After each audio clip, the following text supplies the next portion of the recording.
Hey, Newcastle County, we're here, we're back. I'm Lisa Highfill. And I'm Kelly Hilton. And we're ready to start class. Are you there? Are you ready? We hope you're viewing and watching. And if you're watching live, great. If you're watching this later, you can still contact us. And we'll just pretend like you're all watching right now. So I don't feel like we're talking to ourselves. Excited but you know what? You'll see. We'll pretend like we're talking to you too. So if you are there, welcome. And we're really excited to go through this again. We haven't seen you in a week. Hope you had a good Halloween and that you're back in the swing of things. We're really busy over here in California, getting ready for parent conferences at our elementary levels and end of quarter grades. Yes. For high school and middle school. So just lots going on. So we appreciate you taking the time to do all of this. We do want to talk. Today's a big lesson, and we want to get right on that. And I'll share with you. So I'm going to take you through some logistics first, and those would include, let me screen share with you so you know what, kind of get into the swing of things here. There we go. So that we can make sure that you feel like you're organized and you know where you're at. So this document here is our slides for today, but I want to go back and show you where you can find that. Oops, no. Here we go, where you could find that. You can find this on our scope and sequence doc, and you'll see it has a shortened URL, bit.ly, and then it's case sensitive. So it is capital N, capital C, capital V, capital T. We did just email this to everyone as well. So if you're looking for this document, this is kind of your homing beacon. So this is where you'll find everything. We like to package everything in this text set so you know where everything is. You're not searching for these random links everywhere. So you can see last week, here was everything from our first session, from our presentation slides to the chat transcript from the Hangout. We have some templates on here. We have the homework linked, and you can look at the whole recording is linked up right there as well. So you'll see this week, session 2. Here is where you can access the live Hangout. So if you're watching this later, you probably have accessed it here. And our slides for today, you can find the link right here. So if you're ready to join in on the slides, go ahead and open up the slides right here because there are things that I'm going to be going through today with lots of links that you can join in and check out as we begin the shift from multimedia text sets to HyperDocs today. We have lots of resources here on the side as well, including this is kind of the assignment section, what we'll be getting into by the end of today. But I know I'll probably forget talking to you about all these sample definitions. We're going to have one of our assignments is a definition assignment, and there's samples here. I might forget to tell you that later. So that said, let me go to our slides. And here we are. So our team, I'm Lisa, Kelly's with me, and Sarah, sorry she can't be with us today. She is not feeling well, but I want to show you something down here at the bottom. Oops, and I just covered it with my cursor there. I'll wait for that to disappear. You see where it says today's Meet chat. So something is up with YouTube today. We do not see the link to the chat next to our video like we usually did. And that's where we've always been chatting with people. So we thought, oh, let's try a new web tool. I don't know if you've ever used Today's Meet. Here, I'll show you. I've opened it up. I think Kelly's already been typing in there. This is Today's Meet. And it's really easy to use. You can type your nickname in here. I'm just going to be open and honest in who I am. You put a different name. Let's do our digital citizenship. And you can type in a message and then click say, and it will show up. And we'll have a threaded discussion there. So Kelly will be dropping links in here. And, you know, we'll just have this linked up, Kelly, for our transcript to our chat. So if you're out there, hello. Please send us a message, send us a shout out in our Today's Meet. And once again, I'll show you that link can be found at the bottom of our second slide on our slide deck today. So do join us. We understand you've got things going on. You've got a schedule to keep, and so we want to keep this as flexible as possible. Our live Hangouts are not mandatory you be here live, so not to worry. All right, on with it. All right, I reviewed the scope and sequence already. Look, see, I'm ahead of things here. And let's talk about what we're going to do today. So we are going through chapter 2. So in the book, chapter 2 is kind of going deeper into talking about DOK and SAMR and ISTE standards and how those are the things we're looking for in our HyperDocs to make them go beyond the digital worksheet. And another thing that makes that happen is examining the HyperDocs for the 4 C's to be included and what kind of tools we're using. How are we using those tools? Why are we using them? We're going to talk through the 5 steps to create a HyperDoc with a demonstration. I'm actually going to talk you through a HyperDoc and my thinking when I was making it. And then we'll talk a little bit about the learning progression. If this feels like it's been a lot, it's going fast for you, not to worry. We've taken a lot of time. This takes a lot of time. Even after our 4 weeks together, I think you'll still be feeling like you're still going to be a learner. It really comes together when you start to try this in your classroom. So I'll talk through some of that. I do want to talk about last week's assignment though, text sets. Now, if any of you were online last night, you would have seen me kind of late night. I was going through your text sets and they were so good. They took me forever because I was clicking on every link. All right, so there is this Newton's laws and it is really fabulous. I love this one. And it has amazing videos through here that I actually got my son, who's a senior. He was checking this one out. And I was saying, what do you think of this one? And we had to play all the videos together. He loves physics. And so he was saying he wished his teacher would make this for him. So nice work. You know what I really liked about this one though? I really liked how in some of the squares, like the second square, you put try it. And that was cool, pretty cool. I mean, typically I don't have application pieces in my text sets, but I really did want to do the tablecloth trick, kind of recreate it. And so I love that you put that in there. I kept clicking. I wanted to see all of these videos. And I love that you drew in the interest of the NFL, the Newton's third law, and we were watching Monday Night Football. So that was pretty awesome that we were doing that. And just the words, when he saw there was a slow motion balloon pop, he was very into that. So this was a neat text set, a clever idea, and I like your essential question. It was really well done. So thank you for sharing that one. And then I really wanted to point out this one. I really enjoyed this one as well. I felt like I learned so much on this one. It's one thing, I've seen a lot of world language text sets, but this one I felt like I gained a new knowledge and respect for something that I did not have schema for, which were Spanish surnames. And it was just really great. I just loved the pieces that were selected for this. I thought they were really amazing choices. I actually really loved the flow chart of last names because I was getting confused. That really helped me. And so thinking about who is listening and who your learners are and how these different types of media help different people. So well done on the text sets. I encourage you. I've been going through everyone's, and now you'll see we're starting to highlight some on here as you turn them in. Keep them to can comment so that we can leave our comments on your text set. If you didn't receive comments or it's not highlighted and you say, hey, I turned it in. Some people I requested access for. I couldn't access your HyperDoc. Make sure your share settings are open that anyone with the link can access. So that I'm not in your school district, so I don't have your district email. Also, if you want comments and feedback, leave it so anyone with a link can comment, and that's kind of helpful. I encourage you to check out each other's text sets and learn from each other and leave comments to each other. That's one thing we really encourage in this class. Since you're doing this together, it's really great. The more you can connect with each other, the better. So do go in and leave comments on each other's and ideas and collaborate and share things there. So I'm looking for more collaboration there. I'm putting you to task. All right, so let me get back to where we were. I just wanted to point some of those out. There were so many more I could share, but I'm leaving them for your curiosity. Now you're gonna wanna go click on all those because there's way more. I was on this all night. It was great.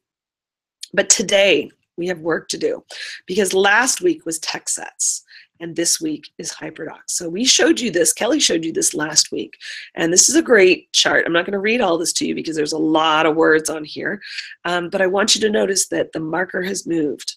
So last week, this marker was over on this side. We were working on multimedia text sets, and this is what they are.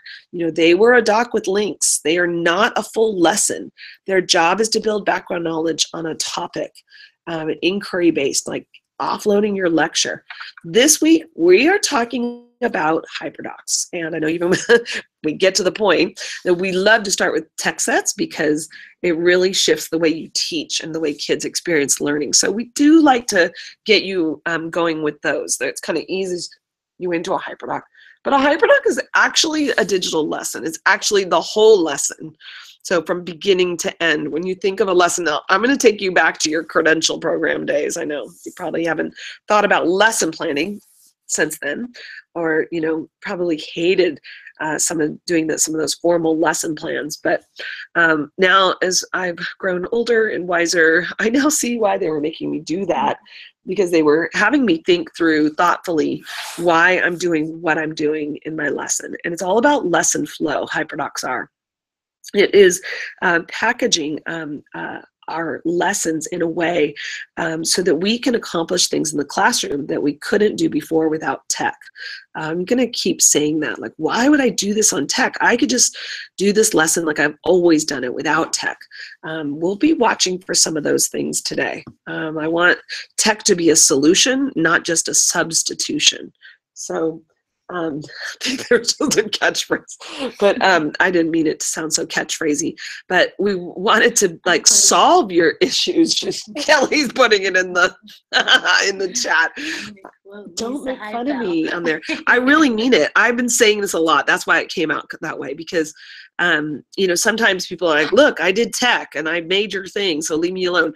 That's kind of what I was getting with some of our teachers. They were joking around with me, and I said, we want it to be a solution for you. So what are you struggling with? So I was struggling with some of my learners who were not getting it, or some who were not motivated. And so I needed to be with them to do the work, but I was always up front. So I need to offload me and let everyone else get going on a meaningful lesson, not busy work. And then I start that actual lesson with kids. So I think if you spend your time going through here what a HyperDoc is versus a multimedia text set. But I think one of the biggest things we'll go through here, actually, well, let's just keep going. I don't want to give it all away yet. What do we use to make HyperDocs? Well, we all have our different reasons for why we would make one. Why would you choose to make one over a regular traditional lesson? Now, I have to say, I'm going to start right off with, and I feel like I should be. I'm going to stop screen sharing here, because this is a part that I don't really need those links for. Hey, Kelly, you want to be there? You're distracting me. So, sometimes with the, and you can still be looking at the slide and clicking on those links, but a lot of times when I'm creating a HyperDoc, it's because maybe I was really inspired by a video I saw, and I thought, I need to make a lesson out of that. You'll see the one I'm going to demo today was because of a video. I think I get inspired a lot by good video I see, and I think I want to find the perfect lesson for that video to be in, so I'll create a whole meaningful lesson around that fits into my curriculum that I'm doing. Sometimes I want to practice a standard or a skill, so I want to be bringing in meaningful text so that they can practice their close reading, or maybe it's a writing skill. Maybe it's a new tech tool that I want to teach the kids, or I want to teach teachers. And so that's another reason why I would be creating a HyperDoc, because I want to build something. And I always think, could they do this even if I wasn't there? Some people have termed it as they are like sub-plans, only they're not for the sub, they're for the students. Now, kind of hesitate with that definition. And the reason is because that sounds like you don't need the teacher, with HyperDocs. And you definitely need the teacher with HyperDocs. I think that's the beauty of the design, is you're the architect of that learning experience. And so you get to shape it and shift it and manipulate it so that you can accomplish some of the tasks that you really want to accomplish in your HyperDoc. So for example, if you want to free up time to work with small groups, then you would build that in. If you don't want them going through a HyperDoc on their own, the whole thing, you want to have them stop at some point and do a full class lesson, then stop them and do a full class lesson, because you can, because you are creating the lesson. And a lot of times I'll create a HyperDoc and I'll actually use it in class and I'll think, oh, that didn't work at all. I didn't like that. They needed more scaffolding, or they needed more this or that. And so I'll change it up and redo it and adjust it for the next time. So there's a lot of reasons why I would do it. If I'm going to make a HyperDoc and take the time to create one, then I want it to be more than substitution. I want it to be something that is meaningful and solves a problem. So I'm going to go back to sharing now and stop with that little preach there. Let's get to what we're talking about. Now, when we're building HyperDocs, these are really key things to remember.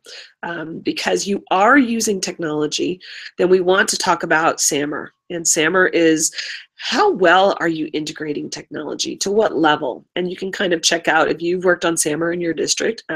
We'll be working on this next week. We'll be or the next time we meet. We'll be kind of evaluating our lessons. Are they enhancement or are they transformation? Now, we make HyperDocs that are enhancement, sure. They lead to greater skills. We're not living in redefinition all the time, but we want you to be aware of this. So that's what I'm talking about, substitution. Could I have done this without tech, or are you building up to one of these other levels? We also want you to think about the level of critical thinking in your HyperDoc. Is it just, just this low level thinking where it's like a digital worksheet. They're just filling in the blanks. So we talk about Webb's depth of knowledge. Now, while I don't totally love this chart, these verbs get me thinking about how can I raise the depth of knowledge levels. That's the critical thinking piece in it. We also want to look at the ISTE standards. And when it comes to ISTE standards, we think about the 4 C's. And to be honest, this is where it is for me. If I'm checking out a HyperDoc and I'm thinking, is this good? Is this a good HyperDoc? Did I make a complete good digital lesson? I ask myself, does it have communication? Did I get the kids collaborating? Were they critically thinking? And were they creating? So if I get the 4 C's in there, or at least most of them or some of them, then I know it's been a good lesson. And I'm good with that. So we actually have built in, I guess we are talking about more SAMR here.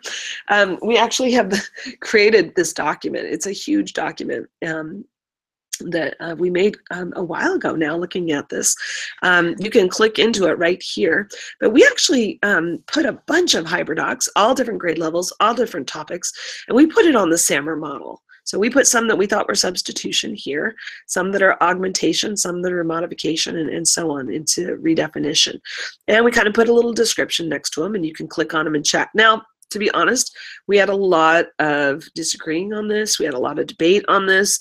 We realized that different HyperDocs could be in different categories at different times. Like everything can be explained away for different purposes. So as you look at them, take them with a grain of salt and be like, that's not augmentation. Well, it could be better. You're right. Maybe it could fit somewhere else. But maybe you don't know the part before or the part after, the intention there. So that is just a little document you can explore there. We'll keep continuing to talk about it. When we're thinking about building our HyperDocs, we look and think about ways we can add the 4 C's though. And so we have these documents, and these are linked for you. If you click on them, you'll see that they open up.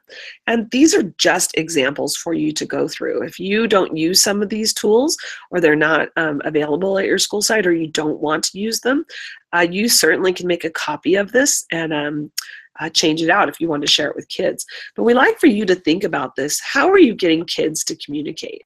How are you getting them to talk to each other? How are you doing it outside of the classroom, not just inside your classroom? Maybe it's throughout your school, maybe it's throughout your district, or what about across the country? Hey, any of you guys want to connect with our high schools and our CTE programs? We would love that. So let's keep in touch with this. I would love to do some connecting that way. How about collaborating? Now, collaboration, going beyond just working together. Are you making something new together? Are you getting that conversation going to get that planning going? And these are some of our favorite ways to get collaborating. Oh, look, we have today's meet on here. And so you can try some of those out. And, you know, things are always changing. So try different ones that you like. How about critical thinking? Now, these are not activities. These are just some games that we use. We have primary, elementary, and then secondary. Just some brain exercises, nothing that you would necessarily put in your lessons. This is for brain breaks, but it's what we're talking about when we want kids to critically think. Now, we do have an hour of code text set right here that you're free to check out and adapt for your own. This was I think our document from last year. And then to create, we are always throwing this out to our students and saying, all right, guys, pick one to show what you know. We love to do this. We give them this actual document. And if your students do not have access to iMovie, again, open this document, go to File, make a copy, and change out that square, or change out the haiku deck, or put in the ones you want, and then let kids choose what they want to use to show you what they know, instead of getting away from everyone doing a presentation. So when it comes time to build your HyperDoc and you're getting kids to create or apply, the apply section, I'm going to come back to be thinking about this document right here, because actually I should probably open it. Kelly, remind me to come back here when I get to that, because it sure is a good way to get kids creating. I even have students turn it in right here in the center, and then I link up all the turned in work here as well, so they can, you don't have to go through all that time to see them present one at a time. Kids can use that as they go. Anyway, so are we doing okay? Yeah, we're doing great. Okay. When we talk about lesson design, we like to give you lots of mentor text, lots of ideas for how to do this. And so we've got this linked up for you here. And these are, let's see, I think I have them open. Here we go. So here is the, we actually made a text set. This is a little confusing. A text set of HyperDocs. I guess that is confusing. These are all that I've collected from high school examples of text sets. Maybe one of them might have been a middle school. We tried to include lots of different examples from different topics and different subjects. And so as you click on any of these, this one is actually teaching kids how to use HyperDocs. Here's an English language one. We've got some science ones. I love this Shark Tank activity for the Industrial Revolution. There's some really clever ones. And there's a whole bunch of this economics, environmental policy. This is a great one. They're all really, really interesting. They may not be you, though. It's sort of like, to me, have you ever gone through a cookbook and you like the pictures and you're like, oh, that food looks good. And then you look at the recipe and you're like, I would never put that in my food. I don't like that. That is not me. So the idea is that you're inspired by the design of these lessons, or maybe some of the links or where they're going with the activities, but you can open them up, go to File, and make a copy of these lessons, any of them, and rework them for your own. If I open, let me open the economics one. I really love this one. So Allison Phillips made this. She put her name on it, so that's good to always remember. She built this one. It is a really great one. It goes on and on, but maybe there's parts of this lesson that you're just not into, you don't want to do. Then you just take that part out and make sure you definitely go through all her links so that she doesn't have any links that submit, you know, here it is, submit to the Google form. You don't want to turn into her Google form. You want to make sure you change that out. At the end, see where she has the credits minutes. See how it says HyperDoc by Allison Phillips, and she has her Gmail. You can, if you've remixed this, say HyperDoc inspired by Allison Phillips, remixed by, and put your own name. So all you have to do, it's view only right now. You do not have to request access for this. All you have to do is go to File and make a copy. Kind of jumping the gun here, because this is actually the easiest way to make a HyperDoc, is to find one you're really inspired by. It's a topic you might have coming up, and you might say, this is so close to what I want. I don't have to begin from the beginning, and just change it up to match yours. So that is one option for you. And there are so many. I'm going to overwhelm you now. See, we made this selection all neat and tidy, but there's more. And look, I have it linked on our slides. I just clicked on this, study these HyperDocs, the lens of the 4 C's, or even more secondary HyperDocs. And that would be here. There are even more by subject, and we are adding them all the time. So we are constantly adding to these, because we love working with our 6-12 teachers and seeing what they're coming up with. In the last year, we've gotten so many more. And you can go through these, and as you look at them for the 4 C's. Do you see the 4 C's in here? You might not see it at first. It might not just be labeled, but look for the lesson design in them. Look for, do they go beyond the digital worksheet? Now, are we saying that all of these are perfect? Absolutely not. We're going to talk about the progression at the end. I do not judge people on their digital lessons. I think lesson planning is really personal, actually. Like, you don't know what went on in my classroom beforehand. You don't know what I did each day in between that HyperDoc, how I filled in with more direct instruction, or what my intention was for it because of the needs in my classroom. So I think it's, I'm very careful not to judge other people's HyperDocs. I think about what I need for my classroom, for my students at the point I'm in that time of the year. I look at HyperDocs I've done in the past, and I think, oh my gosh, I did that. And I always am changing it up, because I have different students every year, different needs in the classroom. Now, that said, there are some really great ones on here. I mean, such good ones.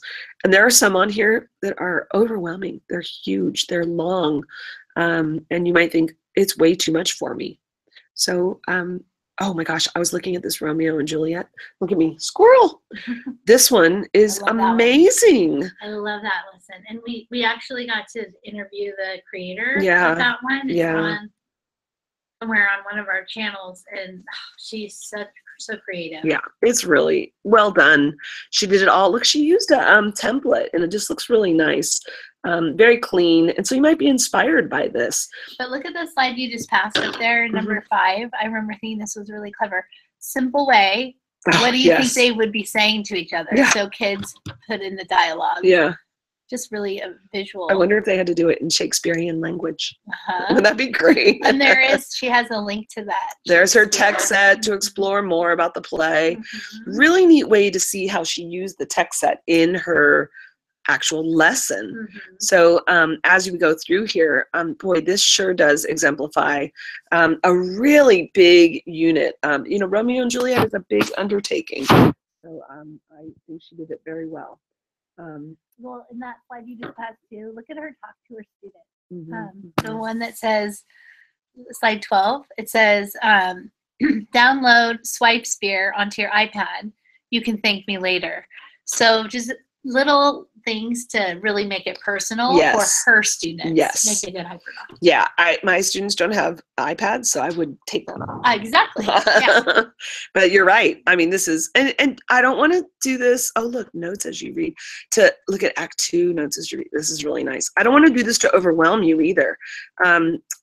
This takes a lot of work to get to this point of creating one like this. I think a lot of my HyperDocs are much simpler than this, but this is maybe where you can go eventually, or be inspired by other people. So let's keep going. Are there any questions? No. What? There are people in the... There's a couple people. Oh, good. Hi, guys. I'm glad you're there. All right, we're going to keep going because I want to show you more things, because I really want to get to how to build a HyperDoc. You probably have been waiting for that point. So there are 5 steps to creating your HyperDoc, and we have them listed out here. How to create a HyperDoc in 5 steps, and I believe this is linked as well. Yes, so you can open this large if you like. And we really do suggest you go through this. Now we have this actually in a graphic organizer as well, and I'll show that to you coming up. But you're going to be thinking about your objectives for your lesson that you're going to be creating with us.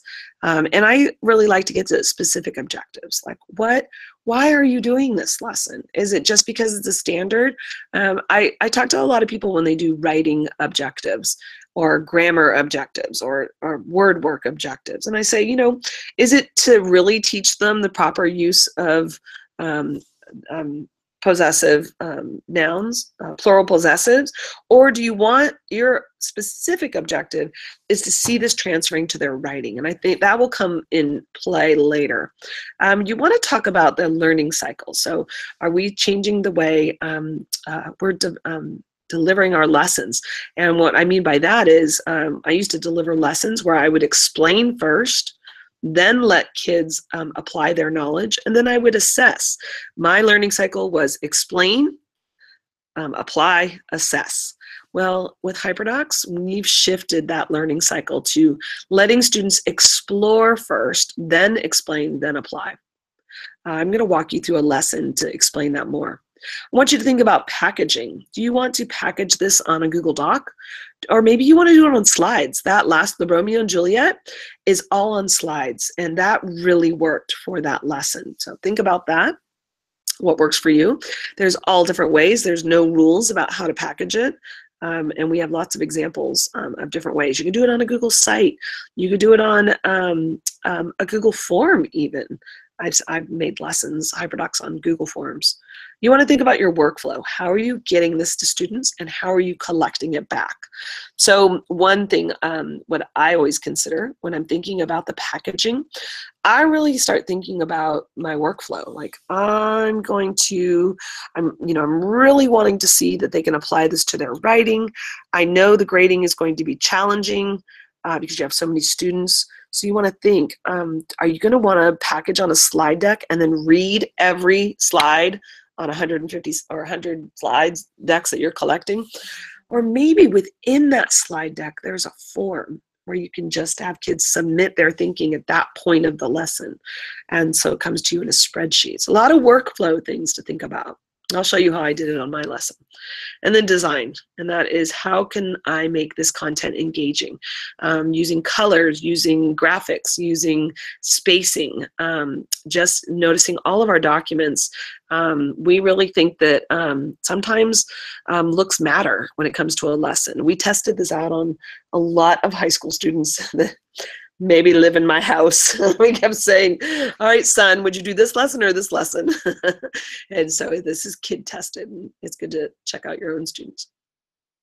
So this is your planning template, and you can open this and actually work through this template.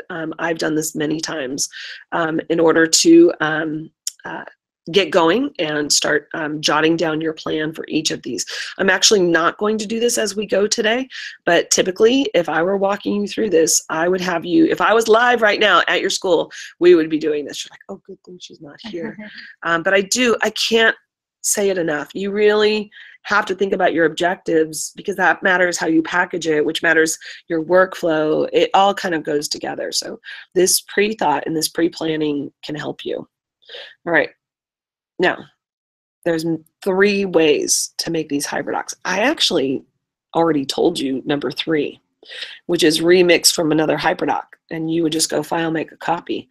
So if you liked the Romeo and Juliet one, you can go file and make a copy, and you can have this HyperDoc. Of course, giving credit to Carrie Ann, I think it was, Carrie Ann Cook.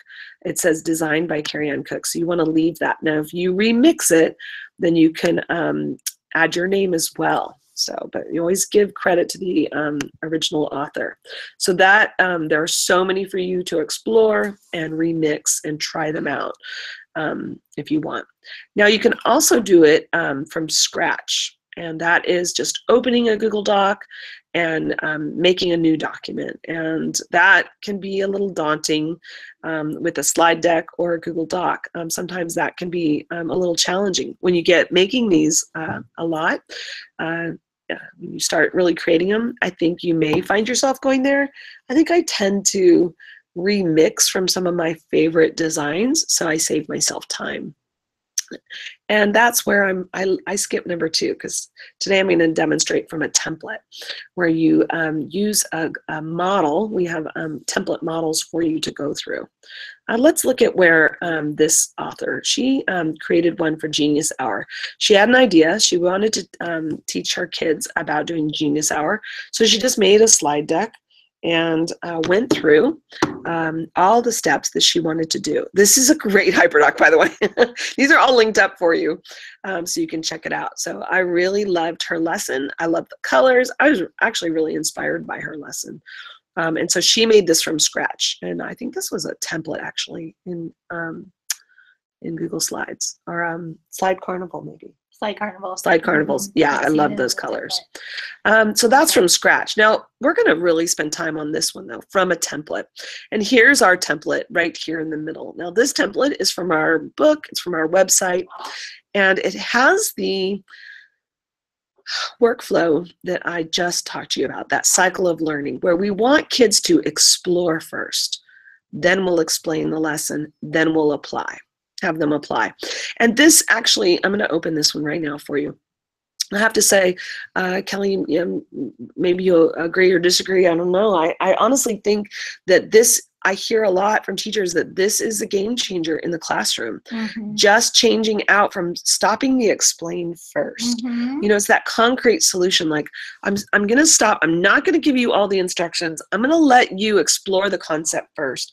Try to figure out what I mean by this lesson on your own. And I'm going to offload myself. I'm not going to be up in the front of the room. I'm going to let you explore, and then I'm going to see where you're at. And see, I'm studying the kids the whole time and gathering how much knowledge do they have on the topic. I do it as a great formative assessment on the spot. Do you know, have you ever taught a lesson and you wonder, does everyone already get this? Or is everyone really lost? Like, I have no idea what the kids know at this point. So I like to do the explore first. And then I'm kind of wandering around. I'm listening. I'm gauging to what level they're already getting it. And I'm pulling kids at this point. I'm working with students who are struggling, my language learners. I'm pulling small groups to make time for them. Then I get to the explain part of the lesson where, all right, guys, here I see what you know. I'm going to adjust at this point, and I'm going to fill in the gaps. I'm going to revise your schema because you clearly did not know what you're talking about. Maybe they really were off, and you're like, oh, they missed the point of the lesson, and you adjust it here. And maybe it's like, close your tech. It's going to be a lecture. Here we go. I like a good lecture, clearly, because I'm talking this whole time. So sometimes this is the no tech part right here. Or maybe it's a video. Maybe you're like, they're going to watch a video and that's going to explain the concept right there. And then the last piece in the cycle of learning is the apply. Now this, I'm going to push you on this part. The apply does not mean practice. I know that used to mean for me, when I used to explain a math concept, and then I would say, all right, here are 20 problems, go do it. That was my apply. I now see it more as practice. And I see apply more as, so what? So what, I learned that, now what? And remember I said earlier that I was going to come back to this, show what you know, bingo. Sometimes if I can't figure out what to put here for the apply, for kids to show me what they know, I will go to this document right here. And I'll say, all right, we just learned X, Y, and Z. You just explored it. I just explained it. Pick a web tool and show me what you know. And so they might pick a ThingLink, or they might do an Adobe Spark video, or they might do a Powtoons or a screencast, and they'll turn it in here. So that is the apply piece. It's actually getting kids creating. Do I do this with all my lessons? No, I don't. But do I HyperDoc all my lessons? Absolutely not. I HyperDoc the special ones. And I think that if you're going to take the time to HyperDoc it, make the apply good. Don't make it just a digital worksheet. Now, Can they still practice and do that rehearse? And yes, of course they can. Do it on paper, do it on worksheets, do it any way you want to build that, to get them so that when the apply comes along, they'll be good at it. But be careful that you're not making it low level apply, like really give them a chance to show their stuff. All right, so, oh, you know what? I have a new lesson here. Let me refresh this. Let's see what happens when I refresh this. I changed the lesson today. Or did I put it on the wrong? Did I put it on the wrong lesson? Because, you know, sometimes I do that. Put things in the wrong places. Any questions while I'm reloading? No, it looks like pretty quiet chat. Okay, good. All right, so I did reload this. And here's where I wanted to walk you through real quick. I wanted to show you this lesson that I worked on with a teacher in my district, and she is an English teacher at one of our high schools. And so I want to kind of just talk to you about this lesson and kind of the thinking behind why I created it the way I did. First of all, I want you to recognize something. Do you see the template in this lesson right here? So engage, explore, explain, apply. It is the same template, except I added something. It's the same as this template right here. I just added a section before explore. I added the engage in.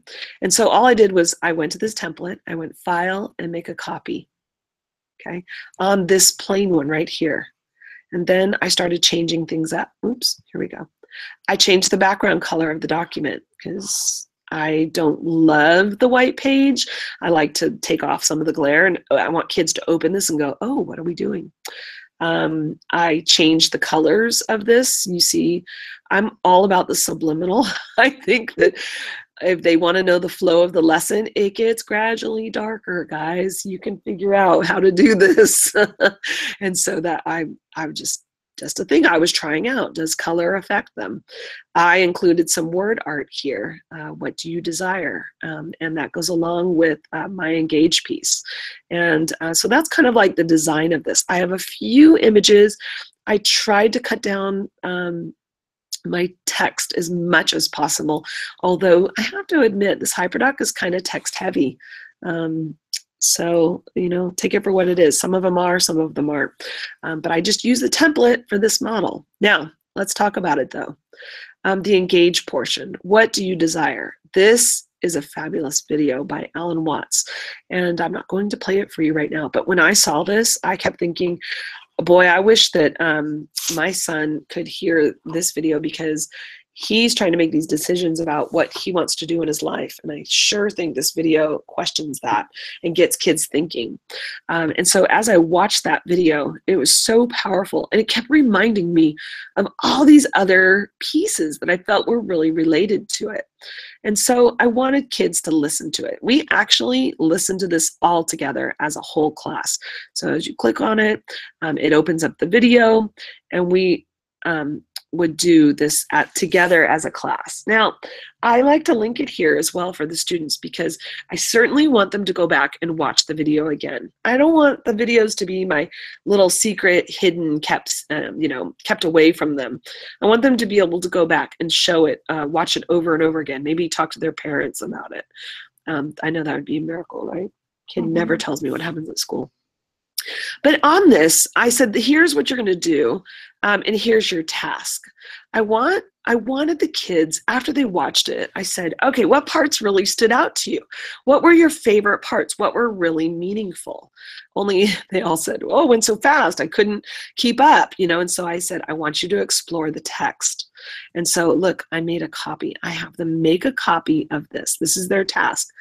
We actually watched the video. They can watch it again, or they can go through the written text of it. And now that they made a copy of it, this is their own version, and they can go through and they can highlight. Let's see the directions say. Make sure we follow them. It says highlight parts that stand out for you, mean something, are your favorite parts. Post the line and what it means to you here. And so let's see. If I come on here, oh, look, I have a part. I actually did this on here. So I highlight a part, and I use that feature on the up here, and I highlighted it with the yellow. You could actually do this collaboratively with different kids doing different colors, however you like. Now, I just copied that line, and I'm going to post it here. I want to have a discussion about this line. Oh, look at, I did this with a bunch of teachers. This was awesome. Actually, this Padlet, I disconnected the kids, and I did this with teachers. And it was interesting because I did say, post your line. So if I put the line, but I also said, tell me why it was important to you.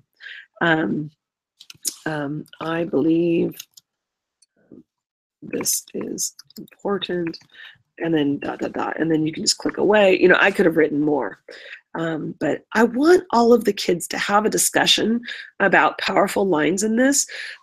But, you know, if you have these class discussions, who does all the talking?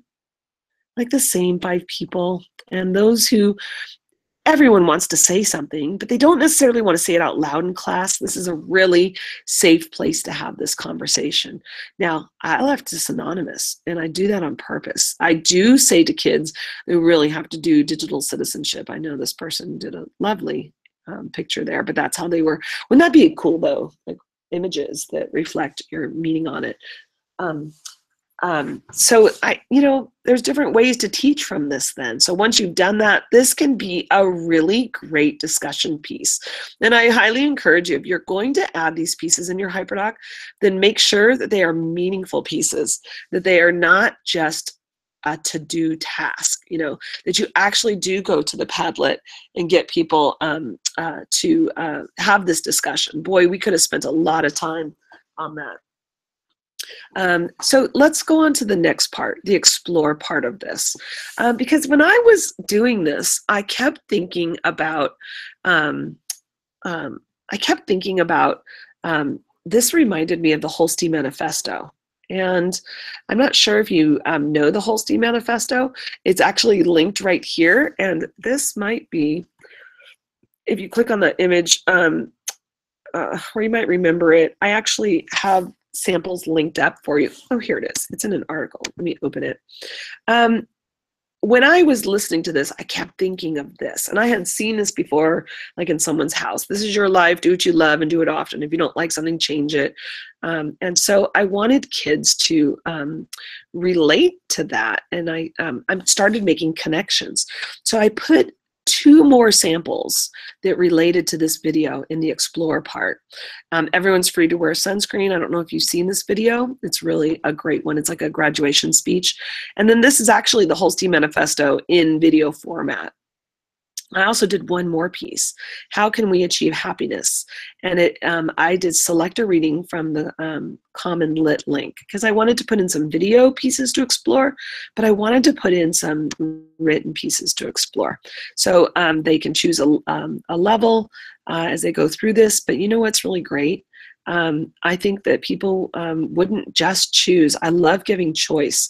Look at this. I mean, wouldn't this be great if everyone just picked one piece they wanted to read about the keys of happiness?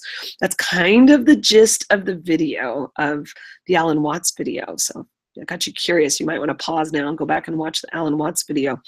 I wanted them to explore all of these things. These are all related. They're very related to this what do you desire. And I wanted them to post their thinking, but I wanted it to be not using tech.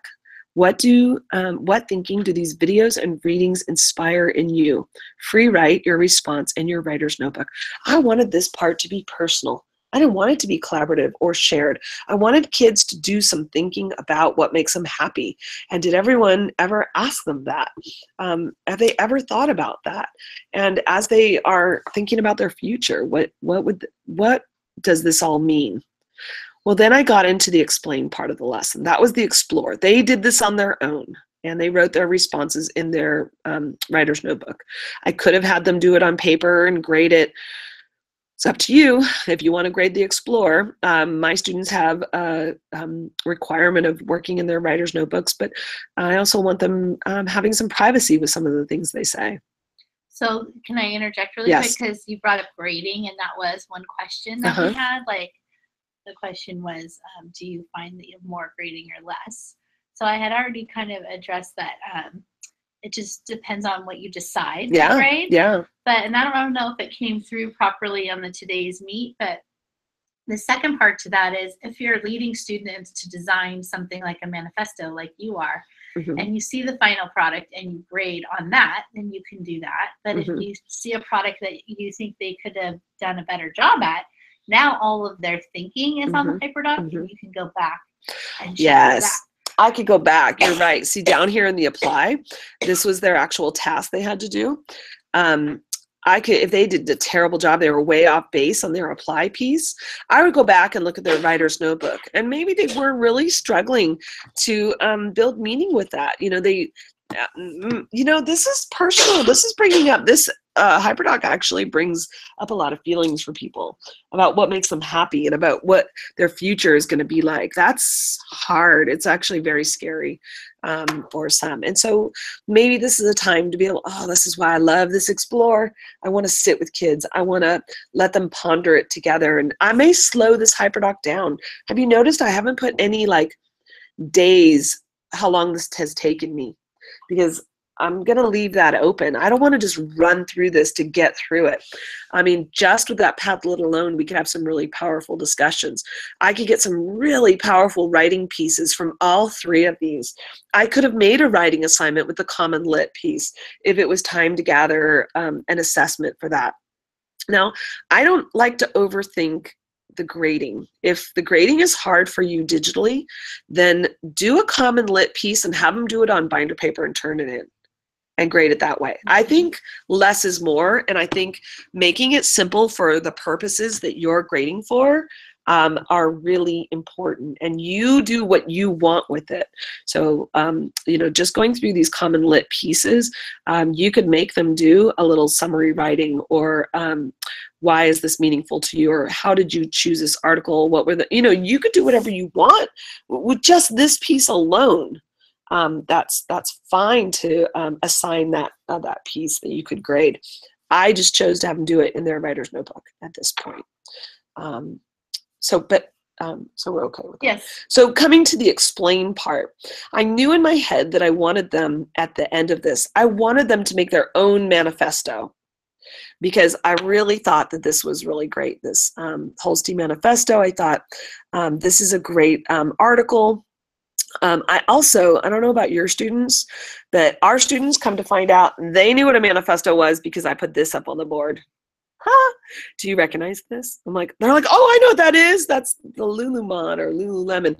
I always say it wrong because I have boys. We don't shop there. I didn't know what it was. You didn't know this? No. So look, it's the shopping. I did not make bag. that Isn't that awesome? So the kids, that's like a big thing here. They carry their lunches in this, I swear. I think they just buy a headband just so they can get the bag. Is it a trend for you? It is a trend for us. And so I said, did you ever read the bag? What does the bag mean? Why do they have all those things on there? And so I went through this and I said, what are the elements of a manifesto? Read through the samples and post your ideas here. So here are all the samples. And I said, what are the elements of it? And you know what? The minute I asked them that, they're like, oh, I know what the elements of a manifesto are. They're like your deep thoughts. Well, let's see. Here's an answer garden. I did this with answer garden. This is also a way I like to collect ideas. Whoa, that's a good one. Isn't that a good one? People were going, a lot of different responses. Look at this though. It's your passions. Yeah. It's your beliefs. It's your dreams. Look, I get like choked up. Good. I'm like, oh my gosh, when I can get people how you want to live your life. Be happy with what you have, something that makes you happy. It has a statement of purpose. Like, we are getting somewhere with this lesson, you know, and it's like, yes, you guys are understanding what a manifesto is. It is a statement of your beliefs, your dreams, your passions. And I was really happy with that. And you can teach from that answer garden. And I'm not pointing out the answers that it's not. Humor, okay, well, that's not maybe the the one thing that I'm looking for. I know it has color, yes, but oh my gosh, Kelly, you're on here. It has Kelly. That's right, I'm on the manifesto. But really, what are the most answers? You see how it turns up? 33 people said passion, 25 said beliefs, 19 said dreams. And so the people who wrote these, I'm like, these stand out for a reason. Why are these reaching your full potential? I'm going to highlight, I'm going to teach from this answer garden. I'm not just making this a to-do task through this HyperDoc. I'm actually going to teach and make this my explain. All right, ladies and gentlemen, these are the elements of a manifesto. You are correct. And when you make your own, you need to put your beliefs, your passions, your dreams, and oh, look at this, a recipe for a good and happy life. This is a great thing to teach from. And you know what? I didn't create this content. The students created the content, which is actually my very favorite part of that. And they did this by going through all of these pieces here about what are manifestos, what are elements. They just looked at them. They just looked at them and examined them. I think those kids had never looked at their little shopping bags to see. They just thought it was really cool. All right, I gotta keep going here. The apply. Oh, you guys, this is the best part. I knew I wanted them to make their own manifesto. I thought this would be such a great creation piece. Now, I know earlier I said that you could use, oh gosh, I have so many tabs open. You can use the show what you know. Oh, sorry. This one, and they could show what they know about manifestos. But that's not my point. I actually had an idea for this apply. I wanted to create them, and in my apply, I really thought about how I'm going to collect it, how I'm going to grade it. And so that became a major consideration for this apply section. Now, I gave them instructions on how to create your own manifesto in Google Slides, how to create your manifesto using Canva. And they could use, these are actually videos that they could watch. And then I wanted them to turn them in on this class slide deck. And so this was, look, junior English, 2015, she did this, so awesome. So this is how she was collecting it. So I love this. This is her workflow. She put the instructions on here again. This is what you're to do. She wanted a paragraph to go next to their manifesto. You know what else I really love? Look at what she put. The first one is hers. She made one as well, and she put it there. And then she used it as an example. And she had the kids then, this is what you're going to write. Now, if you scroll down here, I see that you can, well, I'm going to talk about those in a minute. I'm going to go to slide 26. And I hate to out Ryan like this, but Ryan, you did not get your assignment done. She had the kids' names on here. You can do it, organize it however you like. This is her 6th period manifestos. Oh gosh, it's one of Kelly's former students. I should take his name off there. That is not okay. It's view only though. I'll do that later. And then she keep a little template for how to fill it in. Yeah. So put in your image and then make a text box for, you know, for what you did. Now, the best part, this started showing up. Now I'm going to go a little bit larger here because they're more dramatic this way to see these, because she did not walk them step by step how to do this, but this started showing up on the slide deck. Not only their beautiful manifestos, but these paragraphs that go with them, and they were all different. And you can see these people use Canva, and they did not care that that was that was a paid feature, and they used the watermark. I think they like the watermark on there. Oh look, they did it fancy. You know what I love about these manifestos? They're all different. They are amazing. They're very powerful. I have to tell you though, I reflected with the teacher on this. And I asked her, so how did it go? And she said, I had a big aha. One of the hardest parts of this entire lesson, it was not making these manifestos. She says she's never seen kids more engaged in making things. She absolutely loved it. She said the hardest thing for the kids was putting their manifesto on the slide deck and with their paragraph, because what are we doing? We are all going through the manifestos and looking at each other's, and that was really revealing. That took a lot of courage for them to put themselves out there like that. Look at this one. Is that just amazing? I love that. I would have never thought to make it like this. I think it's such a multi-layered lesson though, because they're practicing ELA strategies, technology, critical thinking, collaboration, creativity are all there, and communication. Like all 4 of the C's are in this lesson. But then you also have that as an opportunity to build community and inclusion. That's exactly right. And that is what happened, Kelly, because she said, while the slide deck was the hardest part, she said it also transformed her classroom beyond belief. So she did this, this was like her welcome back to school activity. And she said that this was the most bonded class that she's ever had.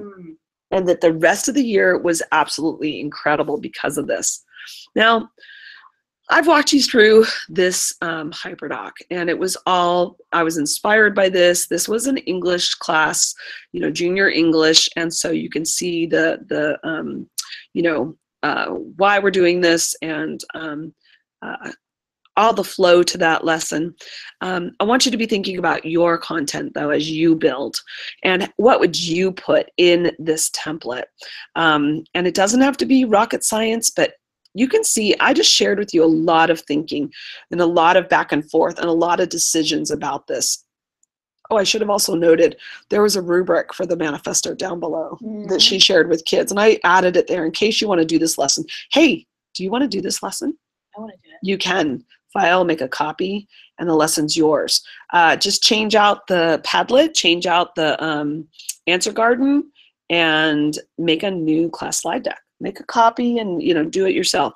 I think the kids absolutely loved that the teacher put herself out there and shared, you know, things about herself. You guys, it's 5 o'clock. I gotta hustle on. Now, if you really wanted to see a lesson that was done on a slide deck, I have a Google presentation version down below. It is a upper elementary lesson though, and so I didn't really want to take time to go through it. But if you wanted to see one packaged on a slide deck, it's right there as well. So it's different ways to do it. So let's think about what we saw in there. I used a Google Doc, so I kept that page size. I did not put a background image, but I did change the color. Talking about image credits, did you see? I gave image credits at the bottom. I used from the Noun Project, I used these. So I put my credits for my images down there on the bottom. Let's see, I did not use animated GIFs. You don't have to do all these checklists.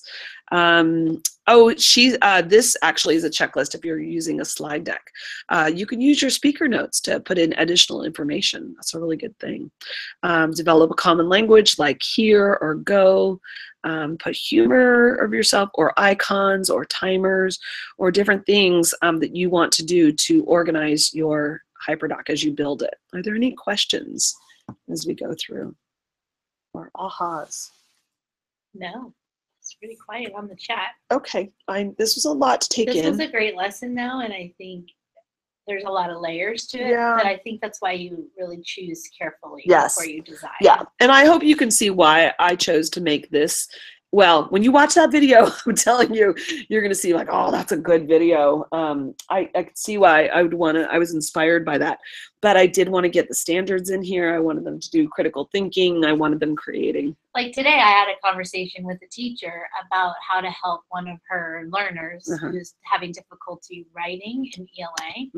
And so we talked about the power of sketchnoting as a way to take notes. And then I realized, okay, I want to create a HyperDoc that gives lessons on how to sketch note, where they can watch some TED Talks and then have some mentor text. Practice there's it. Already some sketch notes, practice it, and then they can come up with some guidelines around that for sketchnoting. So, and I could see that being a HyperDoc that that teacher could use like year after year, based on certain clusters of students or the whole class, learning how to do that skill. That's a really good one. Learning. Oh boy, and talk about differentiating. That because we're focusing on the learner variability factor of all the different ways of allowing kids to show their learning, and really HyperDocs have the potential to be flexible to meet the needs of all the diverse learners in your classroom. It's a big, powerful part about it. Thanks, Kelly. Sure. All right, guys, we're almost done. I'm going to get back to our slides, get on track here, because I know you have got things to do. It's 8 o'clock your time. There are tips and tricks. You can click here, and there's a whole bunch of just little reminders on a slide deck. We had a lot of our HyperDoc experts. You may notice some of these names, good people to follow online or to talk to about HyperDoc creations. They put their Twitter handles on here. Rocky Logue is a middle school teacher, and he makes great ones. There's lots of great ones on here, though, different age levels. And so do take some time and look through some of those hints and tips and tricks as you are creating your own. I know it says let's reflect, and here I am rushing, which you're not supposed to do. But remember when I said earlier that I'm not judging you on your HyperDoc, because we are all at different spots of this progression. And I think it's really important for you to look at this progression, and where would you place yourself? Are you at the beginning, like you feel like you're crawling, or are you about in that creation point? Now we're hoping you're about here as we introduced HyperDocs today, and you're beginning to make these and think about creating your own, and you're practicing. And so that's the walk part. I just don't even know if I'm here yet. Even with transformation, I think I go back and forth between impact and transformation. So I feel like sometimes if I'm trying something new, with my HyperDocs, I really feel I might go all the way back to walk, because I'm just going to test it out. I'm going to push myself. I'm going to push. If I want to take the time to make this, I really want it to be meaningful, not just a digital worksheet that I've kind of cranked out. So give yourself a break. Don't feel pressure from us and these beautiful HyperDocs like the Romeo and Juliet one. That is not the kind of HyperDocs that I started out making. It could be something as simple from that template, and just try it out and be thinking about it. So, all right. So your assignment overview. We really appreciate that you are posting your assignments on the scope and on our collab doc, which is way buried in all of my tabs right now. But I want you to notice that the homework this week, we do have a homework assignment that you can make a copy of this again. And it kind of just walks you through today's lesson and gets you thinking about what we have talked about. Here's the template. You knew that was coming.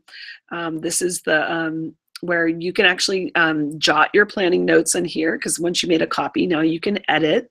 You can go through and start thinking about these.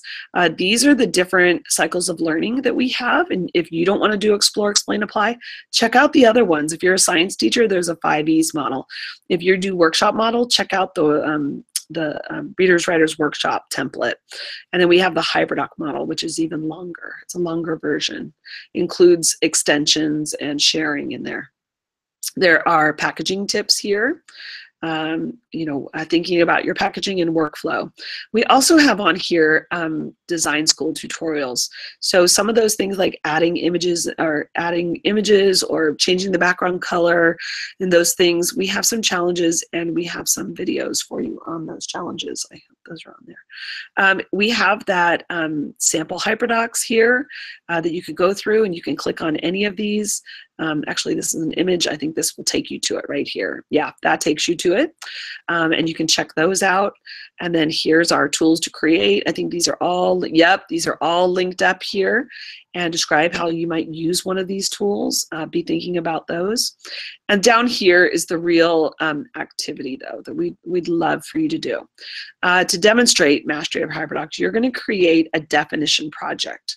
And so we really look forward to this. This is our ask of you. Last week, we wanted you to make a multimedia text set. This week, we want you to do our version of a quick little definition assignment.